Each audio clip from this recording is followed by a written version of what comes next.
daming naging projects after that, like caregiver, yung English training, isa din yung radio station namin, yung sa donation ng the victims, and with the collaboration also from Quezon City Hall, marami din donation yung dumating.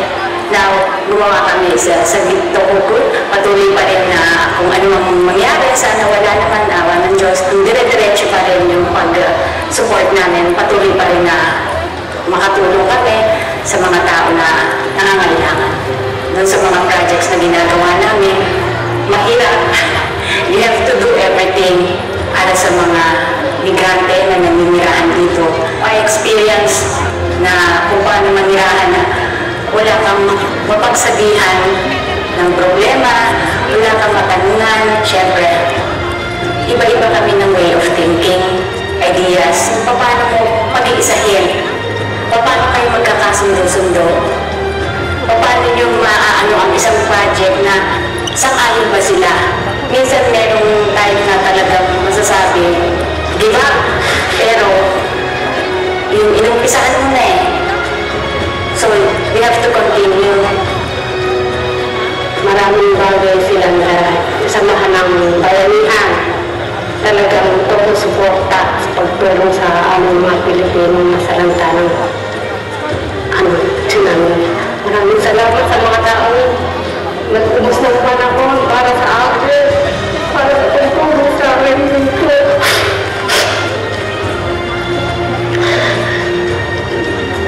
Hanggang po, tumatagap ako ng malaking utang na sa kanila, sa grupo ng Mayatina.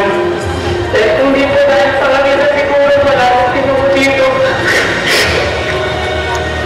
Sana yung mga naibigay o naitulong sa kanila, yung ipagpatuloy nila, hindi lang para sa sarili nila, para sa mga darating pang mga susunod na mga Pilipina dito, make proud sila. A good example para sa mga bata.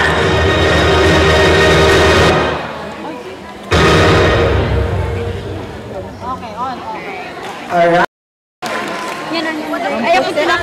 Mga kapamilya, ang special citation para sa Gawad Henny Lopez Jr., bayaning Pilipino sa Gawing, Japan, ay ipinagkakaroon sa Bayanihan Quezonuma Filipino Community.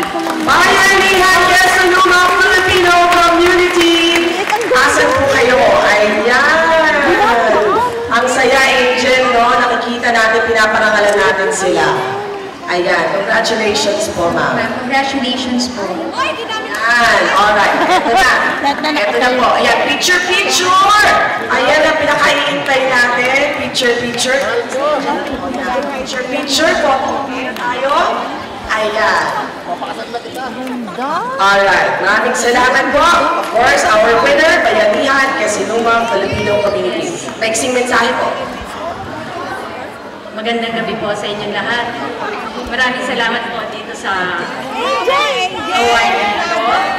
Sa lahat po ng patuloy na sumusuporta sa community namin. Maraming salamat po. God bless you. Alright!